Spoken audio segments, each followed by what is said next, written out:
What's going on, you guys? So we got some more parts in for the build, and we're getting a lot closer to being able to send this engine off to the machine shop. But the closer we get, the more I'm starting to realize that I might need to be taking some shortcuts on this thing here soon.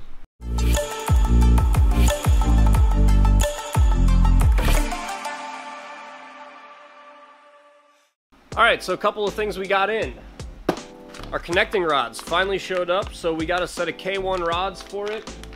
It's been one of the things that I've kind of been putting off buying because they're kind of expensive, along with like the studs and all that stuff, but we're finally going through buying all the engine stuff for the car.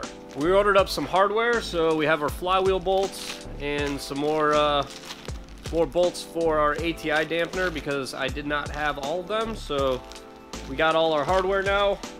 I think that was the last of the hardware I actually needed to get to be able to assemble this engine. We got our head gaskets and the last of our engine gaskets right here, the Whalley pan gasket. I had one. I don't know what I did with it. Whalley pan cover that I bought came with new bolts, and I think it came with a gasket. I know I've seen one or two of them laying around this garage somewhere, but I didn't know where they were, so I just figured, screw it. It's like 20 bucks for a brand new one. I'm just gonna buy a new one, so now I have that. And then we picked up a new drain for our oil pan for the turbo return. The position of the one on the pan right now is not going to work. You can see how this one kind of comes off on the side here where I put it on for the RX-7. In that spot, the steering rack is right here, so we won't be able to put a line on there, so we're definitely gonna have to move that either up in the front somewhere or possibly move it to the back and then just run a long line down the side. My guess is we're going to be putting it in the back somewhere just because of clearance issues in the front with the crank pulley and all that stuff. Probably going to end up going into the back. Now while I was at it, I also got a couple other things ordered up. I got the main bearings, the rod bearings, and the oil pump ordered. The only thing left is the camshaft, the cam bearings, and machine work. Oil cooler lines. Still got to get oil cooler lines. But we can go ahead and mark some of this stuff off the list here. So, head gasket, oil pump, main and rod bearings. Really wish I remembered what that said. And flywheel bolts are also done. But yeah, like I was saying, we are at the point where we're getting down to the wire on this. Time constraints starting to come up hard right now. And we really got to get this thing done. And we're pretty close. So I might need to take some shortcuts on a couple things to save some money, which I really don't want to do, but you know, sometimes I got to do what I got to do, and for that I think it's going to be on the oil cooler lines. So for everything on this car, I've been running Vibrant lines and fittings on absolutely everything. Now, to do the oil cooler system, kind of see it there.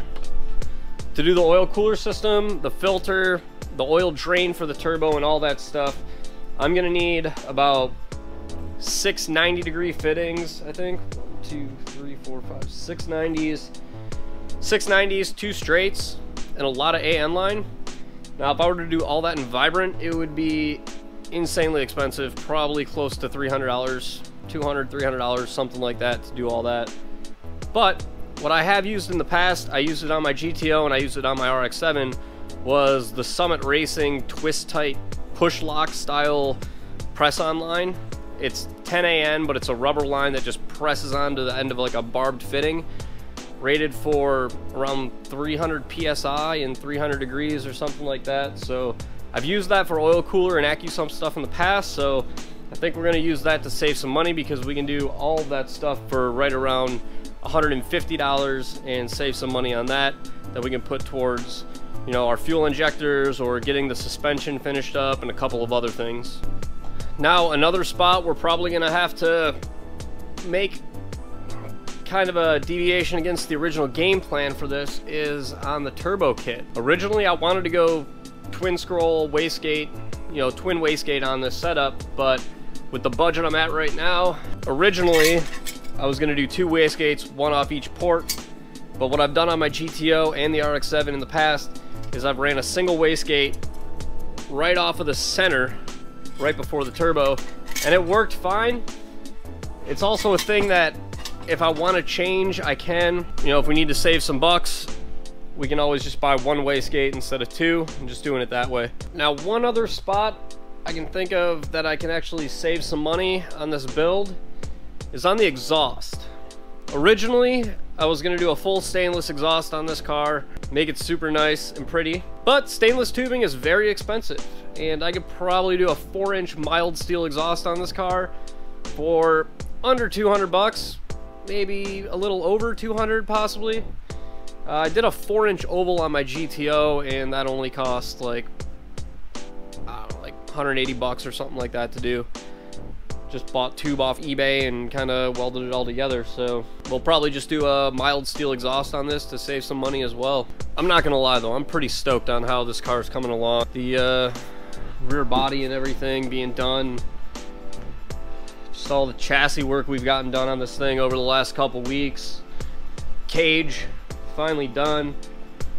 I just remember a couple months ago we were talking about, you know, trying to save money to get all this stuff that I just bought for the engine, and you know, we figured, hey, let's get the cage material and knock a bunch of chassis work off the list, and while we're doing all of that stuff, help me save some money up to buy all the stuff that I needed for the engine. Now I just got to save up pretty much all that same amount of money again to afford to send it to a machine shop. Inside of this car looks pretty naked with all the stuff out of it though. As dirty as it is, it hasn't looked this clean in a long time. And I just think the dash looks killer. I know it's a personal preference thing. A lot of people don't like it, but I love it. I think it looks killer. I like the suede. I had a couple people asking me, like, why would you suede wrap the top? Why didn't you just flock it? So when I worked at a shop, Ice 9, we built a rally car there, and we had a flock dash on it. And people would just finger fuck the shit out of that dash. And it just looked like crap after, you know, not even a year. It just looked like trash because there were fingerprints in it. The flocking material, it's like a powder that you basically glue onto it. So when people would touch it, it would smear it and move it all around. The suede is nice because, you know, people can touch it and go, ooh, look, suede, pretty. And it's just, yeah, it doesn't fuck it up. It stays nice. And it matches my dope suede seat that Sean Paul Custom Interiors did. And this isn't the wheel that's going in here. It's gonna have the Grip Royal wheel, but you know, nice suede wheel to match, so keeping it classy.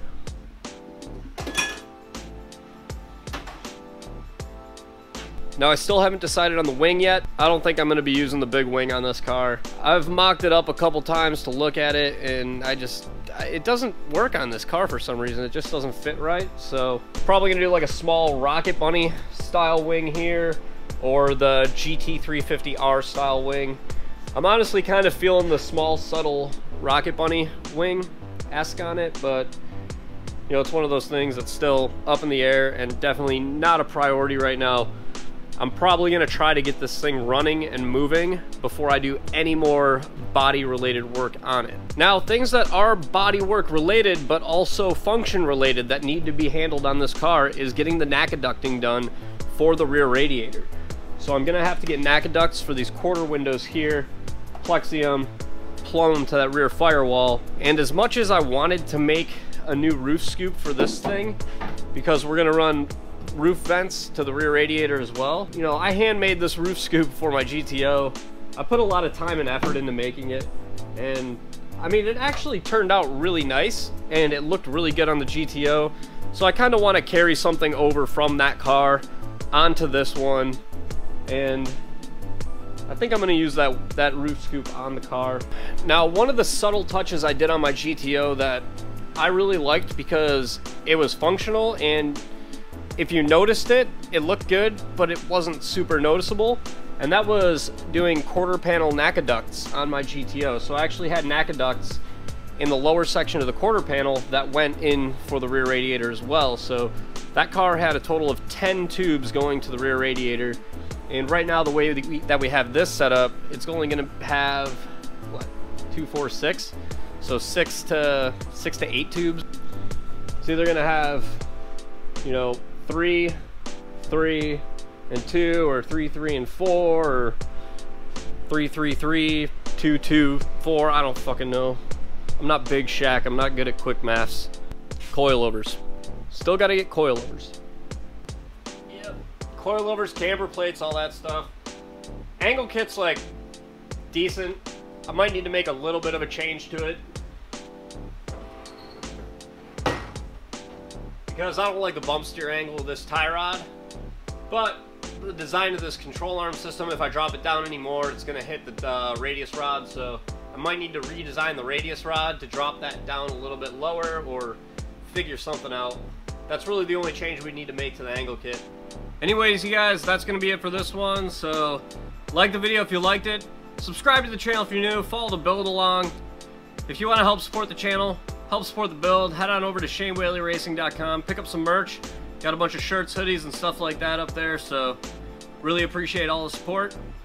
Links, as always, down in the description. So until the next one, I'll catch you guys later.